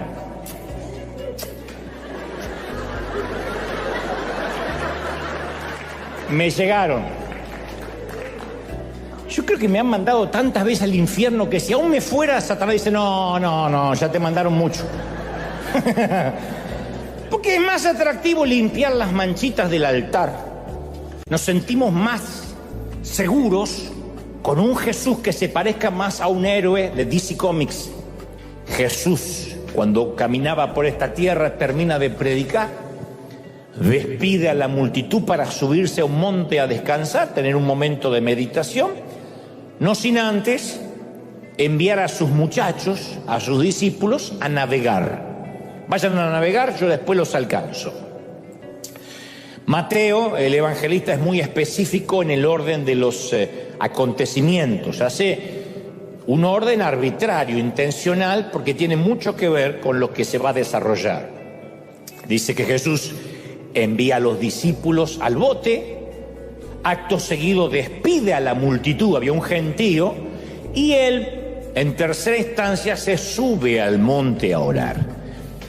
Era ya tarde cuando esto ocurre, presumiblemente y probablemente serían las 6 p.m., las 6 de la tarde, cuando empezó a rugir un viento furioso. Jesús está yendo a la montaña, los muchachos están bogando mar adentro y empieza a rugir un viento, eso que nuestras madres decían, me parece que esto trae lluvia. Notemos que Jesús mandó a los discípulos que enfrentaran la tormenta solos, que no es un tema menor, y esto es lo que tenemos que tener en cuenta. Jesús envió a sus discípulos a enfrentar la tormenta solos. Jesús no ignoraba la tormenta. Mientras subía a la montaña, él también sentía el viento, veía las nubes que se avecinaban, de manera que sospechaba, sabía con certeza que iba a haber una tormenta. Y los discípulos tendrían, insisto, que enfrentar la tormenta solos. El Señor sabía que la tormenta más grande de aquella noche no tendría lugar ni en el cielo ni en el mar, sino en el corazón de sus discípulos. Tenían que pasar por esa tormenta. El miedo mayor de sus muchachos no iban a ser las olas provocadas por la tormenta, sino ver las espaldas de su líder mientras los dejaba que enfrentara la noche solos, que enfrentaran la tormenta solos, repleto de dudas, como algunos de nosotros estamos ahora o hemos estado en alguna ocasión. Cuando vemos que el Señor parece que se aleja y nosotros nos quedamos solos con la tragedia. Y decimos, ¿pero qué hice de malo para merecer esto? ¿Por qué tengo que atravesar estas situaciones? ¿Y por qué el Señor se aleja? Porque es lo que sentimos, esa sensación de orfandad espiritual. Hay tormentas de nieve, hay tormentas de granizo, hay tormentas de lluvia, pero también están las tormentas de dudas, de esas que trae consigo una ráfaga de preguntas, un ventarrón de miedo. Siempre parece que hay más hambre en el mundo que comida, más necesidades que recursos, que dinero, más preguntas que respuestas. Parece que nunca se acaba. Desde hace 15 años yo me paro, casi 16 años me paro aquí cada domingo y trato de convencer a la gente de un Dios invisible que aún escucha y que ama. Y siempre digo, ¿cómo te ama, princesa, el Señor? ¿Cómo te ama, príncipe? Llevo a la fecha de hoy 901 mensajes haciendo esto aquí, sin contar las veces que hicimos cadena de 7 días o cuando he predicado por el mundo. Contando exclusivamente los domingos, y es el mensaje 901 que llevo haciendo esto. Y aún así se me suman miles de predicadores que están en este momento tratando de infundir fe a mucha gente que está llena de dudas. Y lo hago sabiendo de que hay gente que dice, yo intento creer lo que me dices de parte de Dios, pero Las tragedias siguen. El mundo, mi mundo está colapsado. No estoy hablando de que necesariamente estemos preocupados por la guerra de Ucrania, por el conflicto de Medio Oriente, sino que literalmente tenemos un caos en nuestro mundo y decimos, yo siento como que el Señor me dio la espalda, no importa los años de cristiano que tengamos. También me consta que hay algunos pocos dotados con una fe sobrenatural, y si tienes este don, puedes levantarte e irte ahora mismo y volver el próximo domingo, porque este mensaje no es para ti. Hay gente que dice, no, yo justamente vine con la chiripiorca ungida. Bueno, hay gente así. Si es así, este mensaje no es para ti. Pero como te dije al inicio, este mensaje es para aquellos otros cuya mente parece que nunca descansa y que nos hacemos preguntas complejas y a veces como para tirar la toalla, literalmente. No es que seamos maníaco-depresivos, sé que la vida nos golpea, no nos da tregua, a veces nos deja en la lona y la mente no descansa, como dije. Fue el miedo a no tener nada que perder lo que me trajo a mí hasta aquí y la mayoría a ustedes. Un lago tranquilo siempre nos invita a quedarnos en la barca, y si no, pregúntenle a varios de vuestros hijos. Que algunos tienen edad, no quieren arriesgarse, no quieren hacer nada, porque papi y mami me mantienen, porque al cabo me deprimo si no me consigo el nuevo celular. La generación de cristal tiene que ver con gente que nunca ha tenido miedo de perderlo todo. Pero pone un hombre ante la disyuntiva de una muerte segura y una muerte probable y se decidirá por la segunda opción. Pedro sabía que quedarse en el barco era muerte segura, bajarse era muerte probable. Ningún acto de fe nace en un mar tranquilo. Muéstrame a un hombre, a una mujer que hace un acto de fe y te mostraré a alguien que no estuvo en la marea baja. Moisés no alzó la vara a la orilla del Mar Rojo porque ya se estaba abriendo o lo esperaba una lancha. Naamán no se sumergió 7 veces en un río pantanoso porque una recomendación médica. Y Pedro no fue liberado de la prisión porque en un cuartito de Jerusalén había un grupo de abogados, un buffet de abogados queriendo apelar al César. Fueron creyentes desesperados que estaban contra la pared. Fue una iglesia sin opciones. Al comienzo de todo acto de fe siempre hay una semilla de miedo. Si no tienes miedo, lo más probable es que no esté Dios ahí. Si no tienes miedo, no habrá fe. Te mueres de pánico por algunas cosas, yo también. No hay un momento que uno se hace tan profesional que el miedo se le va. Me da terror estar aquí cada domingo. No tengo nervios de escénicos, pero tengo nervios de no decir lo que Dios me está diciendo que diga o no estar a la altura o de algún modo fallarle a Dios. No hay un solo momento en que yo no tenga miedo. Y a veces el miedo a la muerte, el miedo al fracaso, el miedo a la soledad producen escenas de fe. La fe comienza cuando vemos que nuestro bote se hunde y Dios está allí parado sobre nuestra tormenta. Pedro habría intentado sobrevivir toda la noche y no fue suficiente. Moisés tenía al frente al mar y atrás a los enemigos. Los israelitas podían nadar o pelear. Ninguna de las dos opciones era suficiente. Naamán había intentado la medicina y consultado a adivinos, ya no tenía alternativas. La iglesia de Jerusalén sabía que no tenía esperanza de sacar a Pedro de la cárcel. No necesitaban fuerza, necesitaban un milagro. Y lo mismo ocurre con Pedro esta noche. Está consciente de dos cosas: que se está hundiendo y que Jesús está a flote. Que él se está hundiendo y que Jesús se mantiene a flote. Así que está muy claro de qué lado quiere estar. Pedro dice: si eres tú, manda que yo vaya caminando hacia ti sobre las aguas. Andrés lo mira y dice: ¿qué? Que vaya sobre las aguas. Sí, te escuché, pero ¿qué? Pedro no está probando a Jesús. Le está suplicando: sacame de acá. Deja que estos se ahoguen. Dar un paso sobre el mar embravecido No es cuestión de lógica, es un acto de desesperación. Así que Pedro saca una pierna y luego saca la otra y da algunos pasitos así como si hubiera un arrecife invisible debajo de sus pies. Y al final del cordón de rocas está el rostro luminoso de un amigo que significa vida, mucho miedo y un acto desesperado de fe.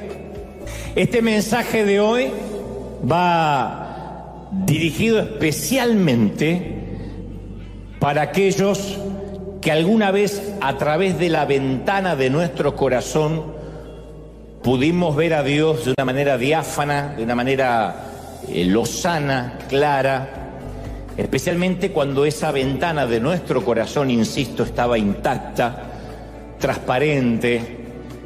Hubo un momento en nuestra vida, una temporada en que podíamos ver a Dios de una manera muy vívida. Los vidrios de nuestro corazón, siempre hablando en términos metafóricos, obviamente, estaban limpios, impolutos, y creíamos que ya conocíamos a Dios. Esa temporada donde decíamos, yo sé cómo Dios trabaja, yo sé cómo Él habla y sé cuál es su voluntad perfecta para mí. Hay momentos en la vida que nosotros nos ponemos un tanto petulantes y creemos que ya le conocemos la receta a Dios, ¿no? O que Dios es un menú y nosotros tenemos la receta y decimos, yo ya sé cómo Dios habla, yo ya conozco la voz de Dios. O sea, somos cristianos pero sin muchas sorpresas, sin nada inesperado, sin sobresaltos. Sabíamos que Dios tiene una voluntad perfecta para nosotros y siempre, insisto, nos parecía que sabíamos bien cuál era y nunca nos movíamos de ese centro. Pero después llegó la temporada en que esa ventana del alma se agrietó. Vino una piedra, la rompió y la hizo añicos. Estoy hablando de ese inesperado guijarro del dolor que llegó a pesar de que hacíamos las cosas bien, de que amábamos a Dios, que creíamos que nuestra relación con Él estaba intacta. Esa piedra pudo haber sido una que nos lanzaron cuando niños, aquella vez que papá se fue de casa y nos abandonó, o quizás nuestro corazón infantil absorbió el impacto, siguió adelante, pero se terminó de romper durante la adolescencia. Durante la adolescencia hicimos catarsis de todo lo que nos había pasado durante la niñez y pasamos una temporada de rebeldía que no se terminó con la adolescencia, que perdura hasta hoy, porque hay dolor por algo que nos sucedió de manera imprevista.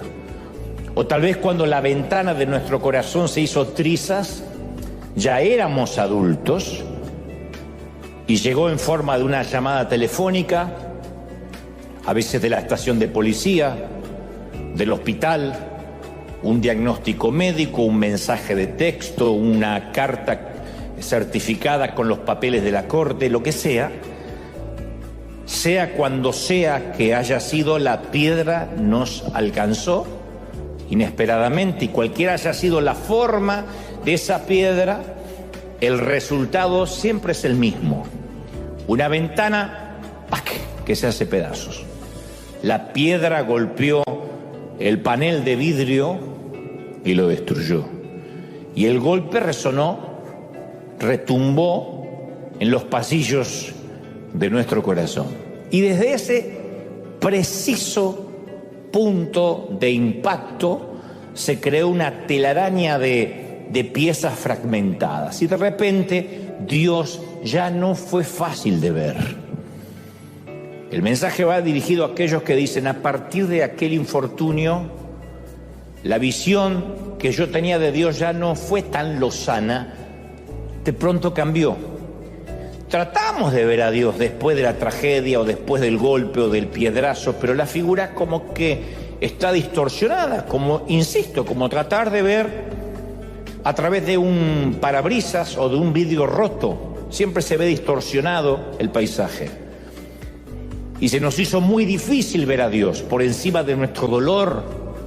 Es muy difícil a veces ver a Dios por encima de los fragmentos de nuestra herida.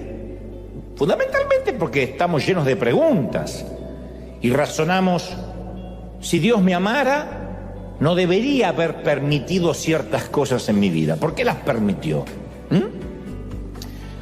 Por muy maduros que seamos, siempre decimos la frase, las tragedias no deberían estar en la agenda del Señor. No lo puedo entender cómo un Dios de amor permite eso. Estoy hablando de divorcios, de cáncer, de enfermedad, y ni hablar de abusos infantiles, que los sufren niños de familias cristianas. Y uno se pregunta, ¿y por qué? Y desde el momento que esa piedra golpea, el vidrio se transforma en un punto de referencia para nosotros.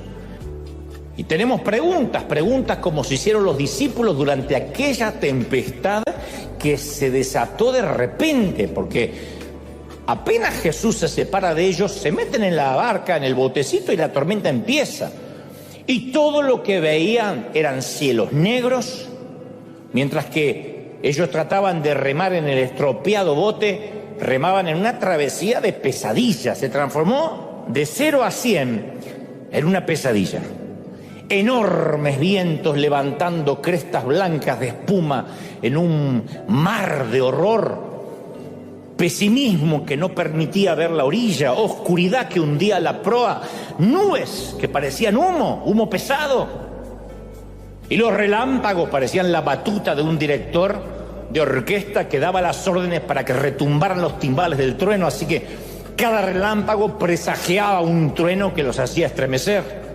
Pero no era un trueno romántico, era un trueno que daba vuelta el barquito como una cáscara de nuez. Y el mar parecía un tazón en las manos de un gigante con Parkinson.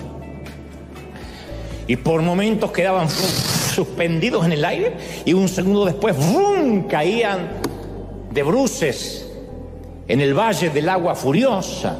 A los que les gustan los rides, les gusta subirse a las montañas rusas de los parques temáticos, saben que todo está controlado, que por más que casi queden pata para arriba, está controlado. Cuando estás en el mar, yo conocí a alguien que estuvo embarcado en alta mar porque pertenecía a la escuela de mecánica de la Armada en Argentina, y me decía, cuando la tormenta se pone recia, en el mar, no hay uno que no le ore o no le rece algo. Nadie queda ateo. Te haces, por la duda, orás a Dios y a la mezquita, por las dudas, el que esté despierto. Pero la tormenta del mar es la pérdida de control absoluto. Incluso más que ir en un avión. Es la pérdida de control absoluto, porque el avión está conectado en última instancia con la torre de control. Pueden venir inmediatamente aviones caza de rescate, en el peor de los casos. Pero en el medio del océano, en el medio del mar, esto no es un océano, el del caso de los discípulos. Pero caramba, que se sienten así. Se sienten como si estuvieran en el Pacífico, en el Mediterráneo. Y los discípulos asumieron que Jesús llegaría de inmediato. ¿Por qué? Porque lo habían visto calmar tempestades como esta. Esta no es la primera vez que les pasa. En el mismo mar lo habían despertado, hagamos memoria, durante una tormenta. Él dormía sobre la proa y él se paró, ordenó a los cielos que guardaran silencio y se acabó. Habían visto cómo aquietaba el viento y suavizaba las olas. Así que es lógico que con esa jurisprudencia, con ese preámbulo, con ese precedente, iba a bajar del monte en cualquier momento y vendría a ayudarlos. Pero esta vez él no bajó. Por eso digo que este mensaje va para aquellos que dicen, yo vi la mano de Dios en mi vida muchas veces, menos ahora. Pero yo vi como en otras veces oramos y la enfermedad se fue.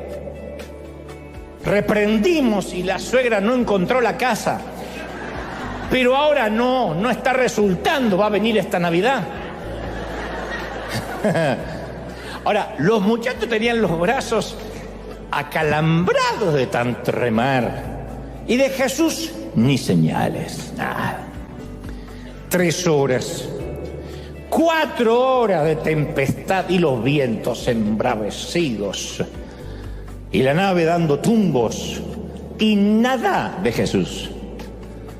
Se acerca la medianoche. Estamos hablando que embarcaron 6 de la tarde, 6:30. estamos llegando a la medianoche y han estado ahí por unas 6 horas. Y hasta acá la tormenta está ganando, como te está sucediendo a ti, quizás que la tormenta te está ganando. Y el maestro no aparece por ninguna parte. Son casi las 2 de la madrugada en nuestra historia y Jesús no aparece. Y Pedro, Andrés, Santiago, Juan, han visto tempestades como estas, son pescadores. Su vida es el mar, así se ganan la vida o así se suponen que se la ganan. Y ellos han visto en estos años las embarcaciones en la playa por la mañana después de una tormenta, los cascos destrozados. Y han estado en funerales de otros pescadores y en funerales de otros marineros. Y saben mejor que nadie que esta noche bien podría ser la última. Antes que la mañana se transformara en noche, Jesús también tuvo razón ese día para llorar, para correr, salir corriendo, para gritar e incluso dudar. Si alguna vez tuvimos uno de esos días en que todo el mundo nos demanda algo, yo sé que todos lo tuvimos y lo tenemos, especialmente nuestra familia. Cuando tu esposo te demanda algo y tus hijos te demandan algo y la suegra te demanda algo y tu madre te demanda algo y no te acordás que tu madre, señor, llévatela, si ya vivió esta señora, llévatela. ¿Viste cuando todo el mundo te reclama algo y encima te llaman, hay gente que lo llama el pastor, te agradezcan que yo no te llamo? ¿Qué pasa, hermano? Que hace un domingo que no lo veo, ¿se enfrió? Voy a decir, ay, Señor, aleluya. Entonces, repasemos un día en la vida de Jesús, especialmente ese día, que por la tarde, insisto, mandó a los discípulos al mar y él se sube a un monte a estar solo. Aquella mañana comenzó con la noticia, apenas se despierta, creo que Jesús ni siquiera se había tomado un café, cuando le llega la noticia de la muerte de su primo. Casi era un hermano para él, su amigo, su precursor, Juan el Bautista. Habían matado a su primo, lo habían asesinado. Es una noticia que a Jesús le dolió profundamente. Las 2 madres habían quedado embarazadas a la vez. Su mamá María, la mamá de Juan el Bautista, nacieron juntos, se criaron juntos, jugaron juntos. Después fue el precursor el que salió a predicar de que el Mesías vendría atrás de él. Bueno, su primo, el hombre que estuvo más cerca de Jesús en su juventud, más que ningún otro, acababa de ser asesinado. Así que si perdiste un ser amado, a la persona que te conocía más que nadie, porque eso es lo que más duele. En un funeral no duele tanto el parentesco, sino si esa persona conocía tus secretos, porque se los lleva consigo. Y eso hace que uno diga, hoy no tengo a esa persona si las cosas se ponen feas. Esa persona para mí no fue mi papá, fue Juan Carlos Ortiz, el fundador de esta congregación, el que me llamó a venir a California, y yo podía hablar con él lo que sea. Así me hacía sentir. Podía contarle lo que sea. Podía decirle, acabo de matar a alguien, y decía, trajiste una pala y lo enterramos. No era que era cómplice de asesinato, pero era esas personas que uno podía abrirle el corazón y hablar. Podíamos hablar de nuestros pecados sin pudor, de nuestras debilidades. No tenía que fingir, no me sentía juzgado. Y cuando él partió a la eternidad, yo sentí que quizás nunca más pueda volver a tener un pastor de esos, un mentor de esos. Así que Jesús sabe lo que uno siente cuando pierdes a un ser querido. Piensa en cómo reaccionarías si además te dijeran que tu mejor amigo fue decapitado por un incestuoso monarca, y te vas a dar una idea remota de cómo comenzó aquella mañana para Cristo. Eso es una mala mañana, eso es lo que yo llamo comenzar un pésimo día. Pero además la noticia llega con una advertencia que le dicen, el mismo Herodes que le cortó la cabeza a Juan va por la tuya. El mismo Herodes está interesado en verte. De manera que cuando aquella mañana Jesús se entera que la vida de Juan fue cegada y su propia vida amenazada, Jesús necesita sí o sí tener un tiempo a solas, necesita pensar, porque no podemos creer que Jesús, el que caminaba en la tierra, aunque era el Hijo de Dios, era el Jesús que estaba sentado a la derecha del Padre tiempo después o antes de venir a nacer en el vientre de María. Él vivió, soportó las cosas de un hombre, la misma desesperanza, por momentos la misma tristeza, lloró. Así que no lo veamos como un superhéroe de Marvel al que dijo, muy bien, Herodes, ven por mí, aquí te espero. Eso no pasó. Así que supongo que cuando le llega la amenaza de muerte, también él se preocupa, caramba. Pero antes que pudiera irse a descansar y a pensar sobre la muerte repentina de su amigo, llegan los discípulos. Así es el orden de acontecimientos según las Escrituras. El Evangelio de Marcos dice que los apóstoles se reunieron con Jesús inmediatamente después que él se había enterado de la muerte de su primo. Pero ellos venían a contarle cómo los había respaldado el poder de Dios en todo lo que habían aprendido de Jesús, porque Jesús los había mandado a predicar. Y estos venían como rockstar, venían felices. Jesús los había comisionado para que proclamaran el Evangelio y lo autenticaran con milagros. Entonces ellos llegan, Jesús, Jesús, justo cuando Jesús se quiere ir, insisto, porque se acaba de enterar de la muerte del primo, llegan los muchachos, Jesús, Jesús, estaban exultantes. ¡Ah, Dios nos usó! Estaba como Guillermo recién ahí, estuvimos en Chiapas, estaba así. Y el corazón de Jesús va desde el paso de un lamento fúnebre y lóbrego al tener que escuchar la algarabía de sus discípulos. Y desde entonces dividimos la vida antes del dolor y la vida después del dolor, como un parteaguas.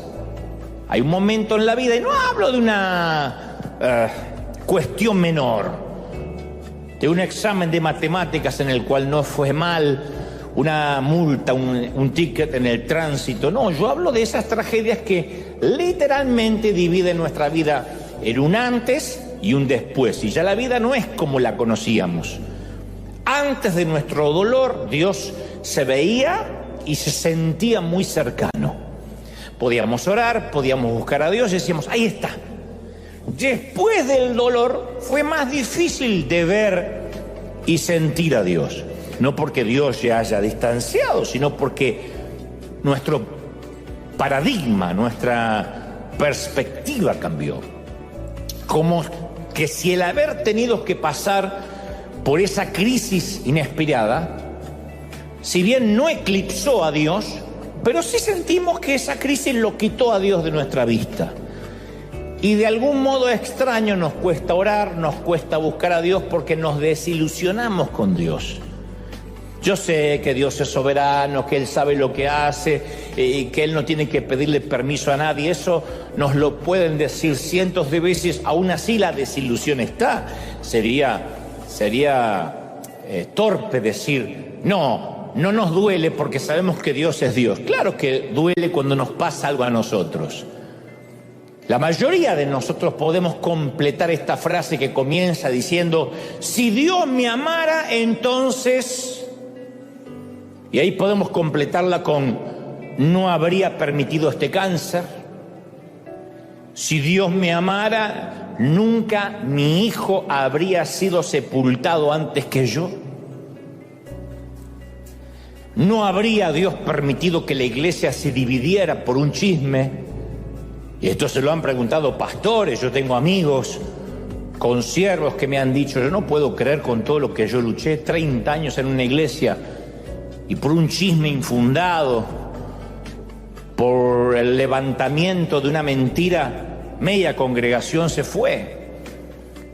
Uno dice, ¿por qué Dios lo permite? Y uno puede decir, bueno, Dios sacó los que se tenían que ir. Uno siempre le puede buscar una explicación torpemente humana y lógica, pero uno sigue preguntándose, si Dios me amara no habría permitido ese hambre, el terremoto, el tsunami, que un camión lleno de niños se desbarrancara cuando iban de vacaciones de verano.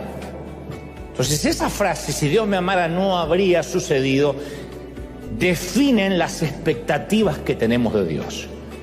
Y cuando el dolor llega a nuestro mundo, cuando la piedra rompe la ventana de nuestros corazones, es lógico que las dudas afloren a la superficie.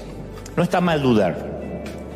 Cuando la vida duele demasiado, uno duda hasta de Dios. Y esto no respeta la estatura espiritual de nadie. Duda desde el predicador hasta el que se considera apóstol y el último que se agregó a la congregación la semana pasada. Dudamos, porque los fragmentos de los vidrios rotos opacan nuestra visión de la vida, de lo que creíamos, y ahora ya no estamos tan seguros de lo que estamos viendo. Nos congregamos, venimos, pero no estamos tan seguros de lo que estamos viendo, de lo que estamos sintiendo. Y eso es precisamente lo que le sucedió a los discípulos durante una noche de tormenta, una noche histórica de tormenta donde pensaron que lo que veían no era lo que veían. Tampoco estaban seguros de lo que estaban viendo, como nos pasó a nosotros. Y te cuento algo más. Yo estoy seguro que los discípulos, si pudieran hacer un flashback, volver el tiempo atrás, lo harían de nuevo, subirían a esa barca. Digo, los muchachos subirían al mismo bote y navegarían en la misma tormenta. ¿Cómo lo sé? Porque a través de la tormenta, por primera vez vieron al Salvador. Por primera vez. Mateo 14:33 dice: entonces todos los que estaban en el bote lo adoraron, diciendo: verdaderamente tú eres el Hijo de Dios. ¿De verdad? Ahora se dan cuenta, ternura. Después de la tormenta lo adoraron por primera vez. Como grupo, nunca antes lo habían hecho. Compruébalo, buscaron la Biblia en casa. Nunca antes se reunieron para adorar. Busca otra ocasión en que los discípulos como grupo adoraron. No los vas a encontrar. No vas a encontrar que se pusieron a adorarlo cuando sanó al leproso, ni cuando perdonó a la adúltera, o cuando predicaba a las masas. Ellos estaban dispuestos a seguirlo, a dejar sus familias, a echar fuera demonios, incluso a formar un ejército, pero solo lo adoraron después del incidente del mar. ¿Por qué? Sencillo, porque esta vez eran ellos los que habían sido salvados. Esta vez era el cuello de ellos que había estado en juego. Sus cuerpos habían sido arrancados de las profundidades del mar. Y en un minuto estaban a punto de irse al abismo. Y al siguiente se encontraron fuera, sobre la cubierta de un bote tranquilo en un mar apacible. Así que los tipos adoraron por primera vez. Hicieron la única cosa que uno puede hacer cuando el Señor suspende una sentencia de muerte: alzar la vista y agradecer y adorar. Entonces, cuando uno reconoce a Dios como creador y mira las estrellas y los cielos y las montañas de California, uno dice: Señor, te admiro. Cuando reconocemos su sabiduría, decimos: Señor, ¿cómo aprendo? Cuando descubrimos su fuerza, Señor, ¿cómo descanso en ti? Pero solo cuando nos salva, nos ponemos de rodillas a adorar. Solo cuando nos salva decimos: Señor, me has salvado. ¡Aleluya! Alguien tiene que adorar más que eso con un aplauso. ¡Se va! Yo lo creo. Entonces, este es un escenario de antes y después. Antes de nuestro rescate manteníamos a Dios a distancia. O sea, no es que dejamos de ser cristianos, pero veníamos una vez cada semana aquí, 2 horitas y a casa. Sí, Dios es importante, pero también mis vacaciones. Sí, Dios es importante, pero también mi empleo, la casa que quiero comprar, el auto soñado.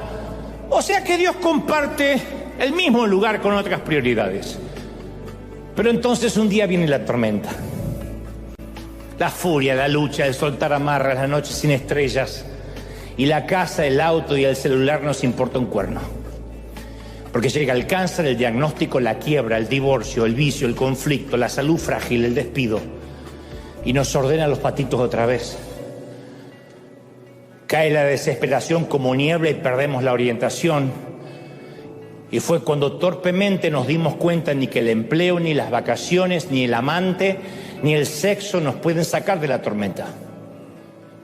Y nos percatamos que una tormenta nunca se va a dejar impresionar por los títulos, ni por una casa. Y cuando ahí nos damos cuenta que solo tenemos una opción, que el único que se mantiene a flote es Dios, ahí es cuando uno clama genuinamente y Él viene. Y desde ese momento Él no es solo un Dios que podemos admirar, un maestro que podemos seguir o a un jefe al que podemos obedecer. Él es el Salvador. Y un Salvador merece ser adorado. Por eso digo que lo harían otra vez los discípulos. Soportarían la tormenta de la noche.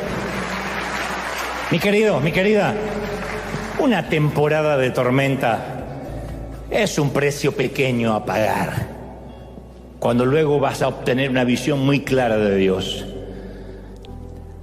Yo tengo una visión tan clara de Dios y no ha venido por mi cantidad de oración, ni por mi espiritualidad. Soy un piloto de tormentas. Y en cada tormenta he visto al Señor. No te olvidas, nunca te olvidas esa imagen, que al principio es fantasmal y después te trae una tranquilidad. Hay momentos que dejan una huella en nosotros para siempre. Y todos nosotros damos gracias por esos momentos. Yo les llamo noches de tormenta controlada.